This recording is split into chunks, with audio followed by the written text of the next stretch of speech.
Ladies and gentlemen, welcome back to another episode of our Reddit Monday, where I read some Reddit posts to you. If you do enjoy this video, let me know by leaving a like. Subscribe if you haven't done so already. Today's video has 3 stories I will be reading through from the r/malicious compliance subreddit. The game that I am playing in the background is called Yakuza Like a Dragon. It's a game I've been having a lot of fun with, so if you want to see me play more of it, let me know. Anyway, let's get into the first story. The first story comes from user Kath Joy, titled, "Manager forces me to get a doctor's note despite it being illegal to do so. Doctor writes him the most passive-aggressive note, signing me off for 2 weeks instead of the 2 days to teach him a lesson." When I was in my early 20s, I worked at a supermarket. I should note that I was a pretty reliable employee. I was never late. In fact, I often got in early, and I rarely called in sick. At the time this happened, I had not called in sick for 9 months, and even then, the manager had sent me home. I had been up all night, swinging between a burning hot and freezing cold, so I was obviously feverish, and I had been thrown up at both ends, shall we say. At one point at about 2 a.m., I was on the toilet, with my head in the sink, just utterly miserable. I must have passed out because the next thing I knew, I was lifting my head off the sink and it was now 7 a.m. I was due to start work at noon that day, but that obviously wasn't going to happen. So I called up the manager. Let's call him Steve. Steve was known for being a real jerk. He never believed anyone who called in sick except his best buds, usually other managers, but often called in sick himself. A lot of the time we knew it was just because he was hungover and he wasn't actually sick. The conversation went as follows. Hey Steve, sorry, I can't come in, I'm sick. With what? I don't know. I think it might be the flu. I've been up sick all night and I have a fever. Don't be stupid. If you had the flu, you'd be completely knocked out. I need you in. Come in or you're fired.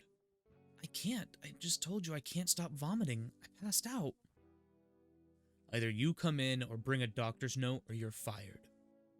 In the UK, you are legally allowed to self-certify for 5 days. This means you can tell your employer you are sick and you do not need a doctor's note. If you're sick for more than 5 days, then you need a note. It is also illegal to demand a doctor's note during a self-certified period. I knew this, but I was terrified. This was during the recession. I couldn't afford to lose my job, so I got myself dressed, almost passing out while trying to do so, then trudged all the way to the doctor's about 25 minutes away. I ended up sitting in the doctor's office for a little over an hour, which for walk-ins was pretty good. I get in to see the doctor, and she is furious at me for coming in. You're not supposed to come to the doctor's when you have a cold or flu. And of course I knew I should be able to self-certify, and she told me as such, saying I shouldn't be here and should have stayed at home. I then explained what had happened with Steve, and how he threatened to fire me over this, and I couldn't afford to lose my job. I was struggling as it was. My doctor turned her anger towards my manager. She asked if I get sick pay from the company. Yes, I do. He wants a sick note, does he? The doctor says. I'll give him a sick note. Now, my manager just wanted a note confirming I was sick. But instead, my doctor wrote something along the lines of, OP has come to the surgery because Steve has insisted she come in. In spite of the fact that it is illegal and all employees are allowed to self-certify, due to being forced to make this unnecessary and highly dangerous trip when the patient is ill and has a fever of 39 degrees Celsius, almost passed out in the waiting room. I am signing OP off for 2 full weeks to recover. Had OP been allowed to self-certify, as is the law, they might only have needed a few days. But due to straining themselves, they are now required 2 full weeks. They are not permitted to work until 2 weeks later. The doctor said she would have signed me off longer, but this was the longest she could do without requiring further evidence. So, instead of just being off for a few days, I was now signed off for a full 2 weeks. And I'd be paid for it. I went to my place of employment, at which point one of the duty managers saw me and asked me what the heck I was doing there. Go home! I was obviously very unwell. I explained to them what had happened, and they agreed to help me downstairs to Steve's office and went with me inside. I handed Steve the note. He looked worried and tried to say, I wasn't being serious about firing you. Well, gee. When you angrily growled it down the phone, it sure sounded like it. The duty manager then declared that they are going to drive me home. It was clear Steve wanted to argue, but had the sense to know he shouldn't. The duty manager then drove me home, made sure I was okay, and then went back to work where they informed our union rep of what had happened. Steve had a disciplinary hearing where he was given a severe reprimand and a warning. Steve tried to argue he never said I'd be fired and I was lying and just decided to go to the doctors. But the duty manager said they heard him admit to it when he said that he didn't really mean it. I enjoyed my 2 weeks off, fully paid, and I enjoyed the nice weather we had. Meanwhile, Steve was forced to work overtime because we were short-staffed. So thanks to the doctor, instead of being off for a few days, I ended up getting a nice 2-week paid vacation, and Steve was given a final warning, all because he insisted I get a doctor's note. TLDR, manager demands I get a doctor's note or I'm fired, so the doctor signs me off sick for 2 weeks instead of 2 days to teach him a lesson. I'm glad that OP got their justice here. A free 2-week paid vacation, is that worth having the flu and dealing with that jerk of a manager? I sure think so, but let me know what you think in the comments down below. Let's move on to the next story. The next story comes from user Why I Get Suspended. The story is titled, You Can't Continue Working From Home Because You Go Idle in Chat Too Often. As part of the plan to return to office post-COVID, a law of redesignating of who can permanently work from home, who can hybrid, etc. I really wanted to work from home full-time. I hate the office with a burning passion. It's distracting, it's a long commute, and there's no benefit to being there, so on and so forth. I'd just rather work from home. Well, when we thought May was going to be back to office time, we started giving the new designations. I got designated as an office full-time worker. It made no sense to me. I work on a team of 8 people, and each of us in a different office somewhere in the country. I've literally never been to an in-person meeting or needed to do in-person work in 3 years I've been at this company. Every single other person on my team got designated to work from home. So I brought it up with my boss and asked to work from home as well. When I started at this company and lived elsewhere, I got to work from home for 4 months before I moved, and the past 14 months during COVID, I've been at home. So 18 of the 36 months I've been at this company have been work from home. What I was told is that I go idle too often in chat to trust to work from home. Basically, we have a company-wide instant messaging system that shows you as available, idle, or in a meeting. If you don't touch your keyboard for 5 minutes, you show as idle. Though they've decided to use this as a measure for who is working and who isn't. The thing is, like many people in many types of jobs, I don't have a lot to do for a full 8 hours every single day. The amount of work I do on a typical day takes anywhere from 3 to 5 hours of actual attention. There simply isn't something to do all the time. My performance numbers actually went up working from home. By all objective KPI numbers, I'm a better worker at home. In fact, all the KPIs that I don't flat out lead the team in, I come in second. There isn't work to do that I'm neglecting or procrastinating. When something comes up, I simply do it until it's done or until I can't do anymore due to waiting on someone else, and then I stop.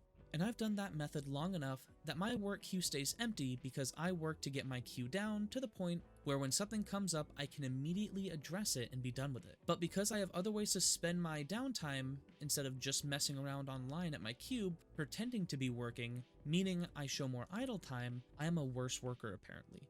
I was told if it weren't for that, they would let me work at home. So I wrote a 6-line PowerShell script that virtually inputs the period key every 4 minutes that starts running every day at 8 AM and stops at 5 PM. So now I literally never go idle. I do the same amount of work and I still read books, watch TV, and play video games on the side. But I have a shiny green check next to my name all day. Because of COVID complications, they eventually said no going back until after Labor Day. I just had a meeting with my boss and he said over this time, they've noticed I go idle a lot less than I used to, so they're changing my designation to work from home. All because of a little icon in some software.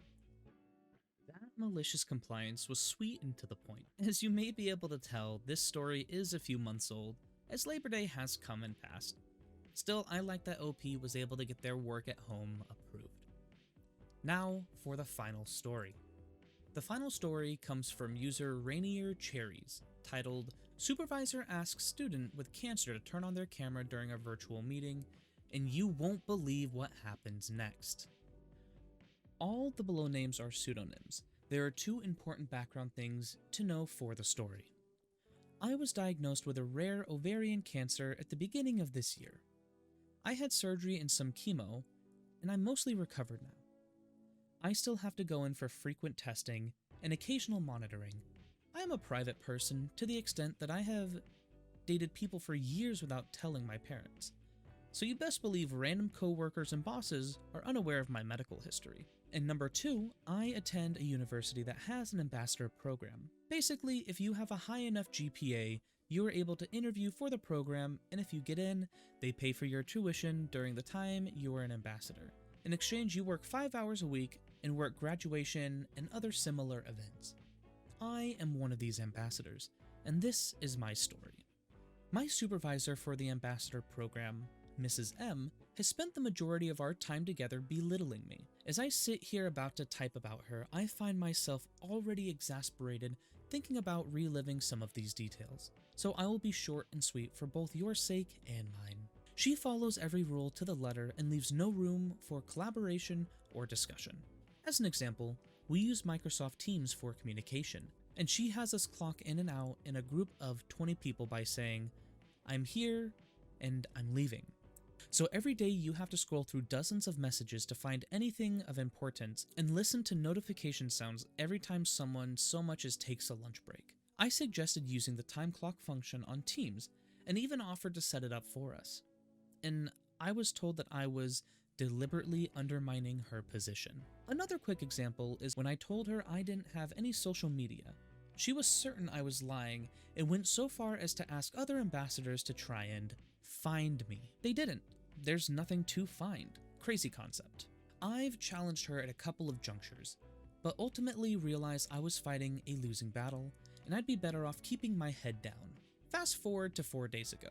It was a Friday. There was a mandatory virtual event in 3 days, where the dean of the college would talk to the ambassadors, as well as live stream the event to the college's website and YouTube page. Mrs. M sent out a message that I will copy and paste here. Students must have their cameras on and phones off. Repeat, phones off. Cameras on. I replied the same day and said, Mrs. M, unfortunately, I will be at a doctor's appointment at this time, and I will be unable to turn my camera on during the event. I didn't get a response. I sent another email to follow up.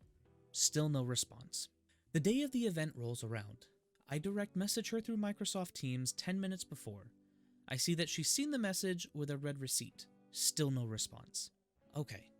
Video chat starts, and several students join the session with their cameras on. Then the dean. He gets halfway through introducing himself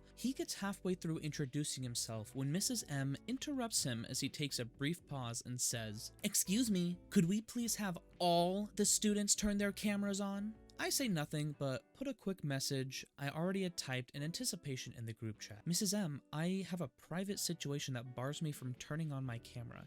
I have contacted you individually. Not but a few seconds after I sent it, I get called out by name, and I respond audibly with, Mrs. M, I cannot turn on my camera at this time. She responds with, expectations were clear and you were told multiple times about this. Every other student here managed to do it and I expect the same out of you. Now, one of the cool things about having cancer is you become very familiar with the hospital staff. And if you're lucky, they're fun to talk to. During COVID, my nurses were my tethers to sanity because no one could visit me while I had inpatient infusions. So I told one of my nurses, Amy, about this situation beforehand. She joked that if I was told to turn my camera on, I should really play up my illness. In any other situation, I would have been entirely opposed. But sweet revenge was in sight. I set my laptop back a bit further from myself on my legs so you could see the entirety of me in my hospital regalia. Teams will display the persons currently talking as the largest image in chat. Everyone had their audio off except me, the dean, and Mrs. M. So when I turned my camera on, I was displayed as the EKG loudly thrummed away. Silence. I asked Mrs. M through email and Teams if I could opt out of having my camera on, but she insisted I turn it on.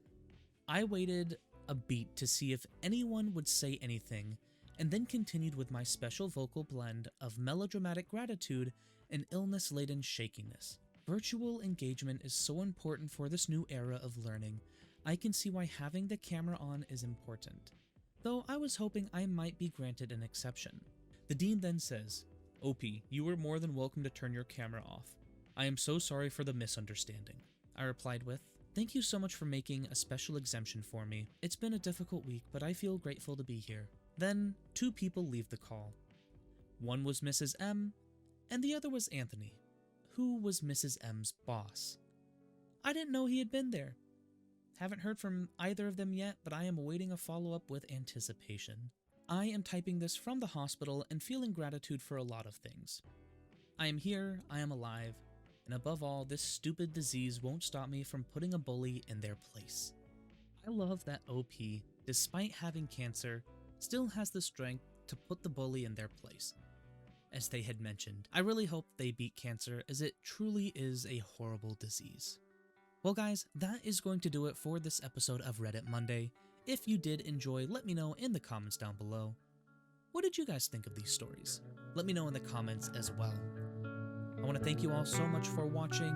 I hope you did enjoy it, and I will see you all in the next video. Bye.